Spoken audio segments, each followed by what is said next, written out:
1989. El pueblo salvadoreño sufre una sangrienta agresión terrorista por parte del FMLN. ¿Cuál era el objetivo y cuál fue el resultado de la agresión?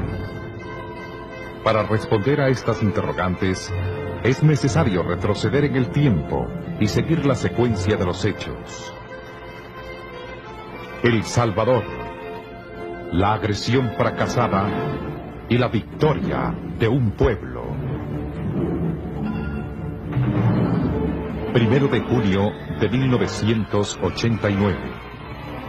El presidente Cristiani asume su elevado cargo y promete trabajar por la paz en el marco de la Constitución de la República a través de un diálogo permanente. Agosto de 1989. Los presidentes centroamericanos reunidos en Tela, Honduras, suscriben un acuerdo en el que se pide al FMLN que cese sus hostilidades para entrar a un diálogo por la paz con el gobierno salvadoreño. No hay cese de hostilidades del FMLN, pero el gobierno nombra una comisión de diálogo para iniciar conversaciones. Septiembre 15 de 1989.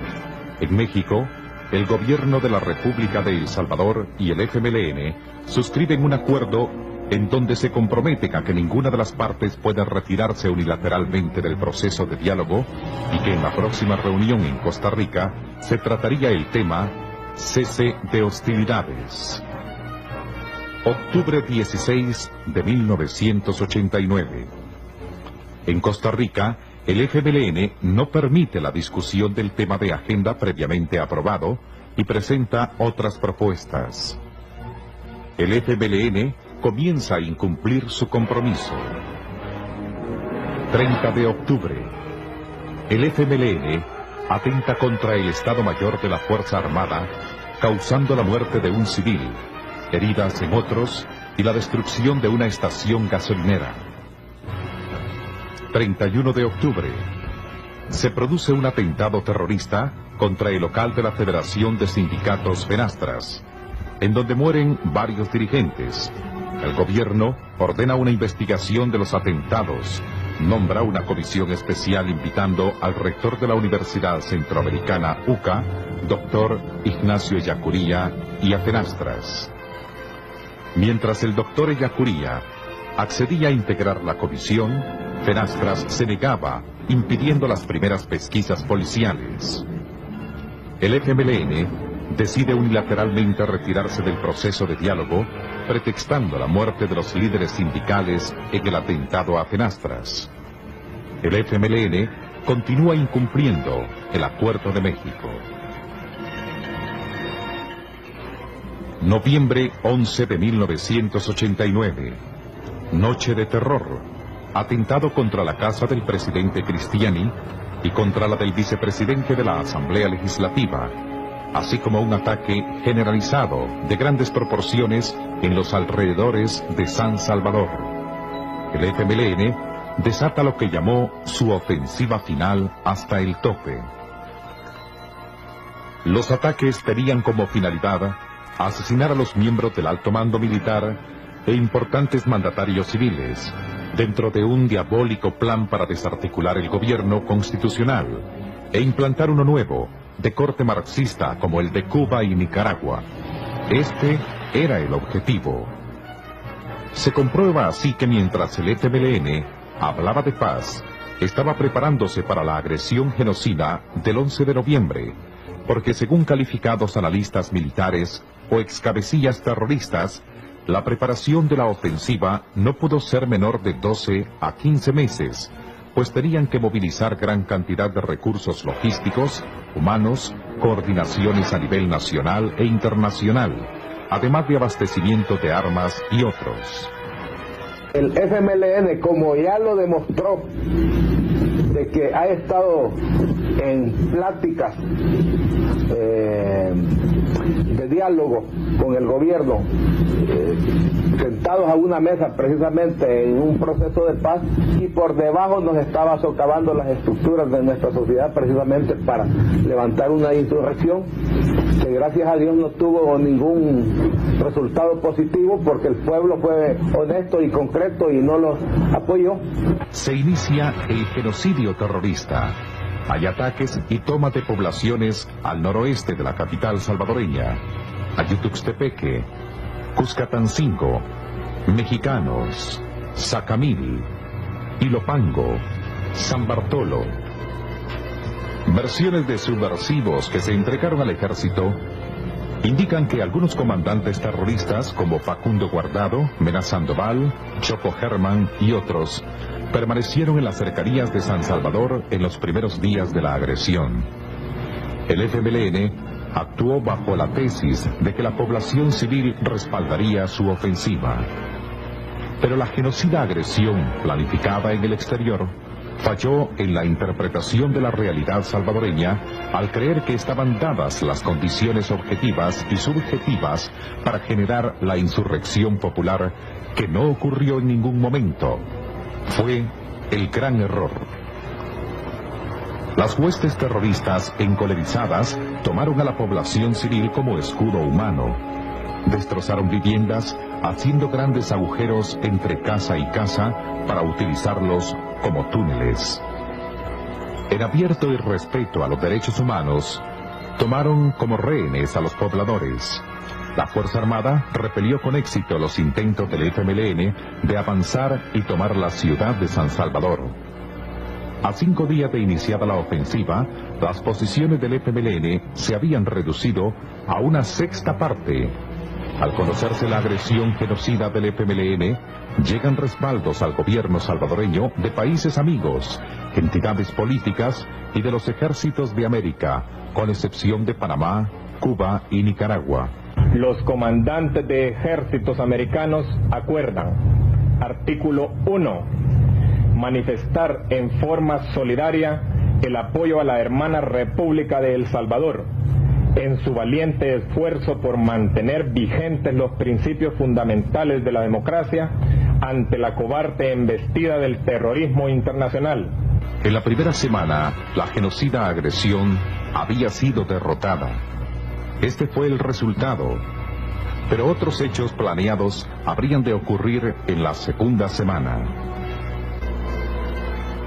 21 de noviembre de 1989. Terroristas del FMLN asaltan el Hotel Sheraton en San Salvador para atentar contra la vida del secretario de la OEA, Joao Clemente Baena Suárez, quien había llegado a El Salvador en misión de paz. Unidades especiales de la Fuerza Armada hacen fracasar el intento, rescatando ileso al funcionario y a su comitiva. El secretario de la OEA entregó al presidente Cristiani una nota de reconocimiento por la preocupación, eficacia y diligencia del ejército salvadoreño en la operación de rescate. Mientras tanto, la reiterada injerencia de Nicaragua continuaba. El canciller de Escoto había pedido a la OEA que se le concediera al FMLN el carácter de fuerza beligerante. En la segunda semana de la agresión, Nicaragua conocía ya el fracaso de la agresión del FMLN y envía ayuda emergente por medio de aviones. Un Cessna bimotor con matrícula nicaragüense y con armas para el FMLN se estrella en un poblado del departamento de Usulután. Esto viene a nosotros a confirmarnos que sí hay una violación de los acuerdos de Tela por parte del gobierno sandinista. Viene a confirmarnos que hay un apoyo abierto y directo del señor Ortega al FMLN, y eso se puede interpretar como una agresión, y por eso es que el gobierno está tomando sus medidas diplomáticas correspondientes para poder enfrentar esta agresión que ha realizado el gobierno sandinista contra el pueblo y el gobierno El Salvador. Otro avión bimotor, también con matrícula nicaragüense, realizó un aterrizaje forzoso en una zona rural del departamento de La Paz, a 56 kilómetros de San Salvador. Pero los tripulantes, con ayuda de otros individuos, descargaron el armamento y huyeron, después de quemar la aeronave. Ante esa evidencia, el presidente Cristiani declara en suspenso las relaciones entre El Salvador y Nicaragua. Ya no puede esconder Daniel Ortega de que él está detrás de toda esta agresión. Creemos nosotros que tampoco podemos continuar de alguna manera sin hacer ya una denuncia internacional. Noviembre 28. El doctor Francisco José Guerrero, expresidente de la Corte Suprema de Justicia y de la Asamblea Legislativa, es asesinado en la zona sureste de la capital. Desde Costa Rica, voceros del FMLN niegan su participación en el crimen, pero uno de los atacantes que resultó herido era miembro de los llamados comandantes urbanos del FMLN, conocido como Choco Jaime. Reveló detalles del crimen. En este marco de la ofensiva del FMLN, millares de salvadoreños se desplazaron de sus hogares a centros temporales para refugiados, donde recibieron la atención del gobierno y la Fuerza Armada, con la ayuda de gobiernos amigos, empresas privadas y otras entidades. Noviembre 29. Frustrados por la falta de apoyo en los barrios pobres, los genocidas del FMLN incursionan en las colonias del norponiente de San Salvador, donde residen funcionarios y diplomáticos extranjeros, además de familias de alta y media posición social, en donde destruyen viviendas, realizan saqueos y toman rehenes. En estos ataques indiscriminados, el FMLN secuestra y asesina a 5 periodistas que se encontraban trabajando en un estudio particular de esa zona. A la vez, en la madrugada del día 30 de noviembre, descarga su furia contra las colonias San Benito, La Mascota y calle Loma Linda, bombardeándolas indiscriminadamente con fuego de morteros de 60 milímetros. Entre tanto, son capturados elementos pertenecientes a brigadas internacionales. La norteamericana Jennifer Jan Casolo tenía a su cargo una casa de seguridad del FMLN con fuerte cantidad de armas de fabricación soviética. La norteamericana detenida fue puesta en libertad por el juez que conocía la causa y deportada por el gobierno salvadoreño hacia los Estados Unidos. Diciembre 5. La ofensiva genocida del FMLN fracasó. ¿Por qué fracasó? Porque el pueblo le negó su apoyo, por el profesionalismo de la Fuerza Armada y por el respaldo popular de que goza el gobierno del presidente Cristiani, elegido en marzo de 1989 por más del 50% de la población votante. En esos mismos comicios, los partidos de izquierda representados por la Convergencia Democrática y apoyados por el FMLN, FDR, apenas alcanzaron el 3.8% de votos.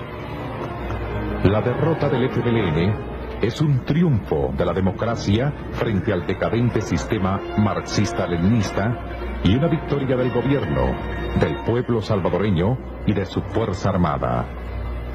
La Fuerza Armada, como institución responsable de garantizar la seguridad del pueblo salvadoreño, se siente profundamente estimulada, se siente profundamente dispuesta y determinada a continuar de una vez por todas su trabajo de defender al pueblo salvadoreño, de garantizarle al pueblo un futuro digno, un futuro de paz, un futuro de bienestar y un futuro de seguridad.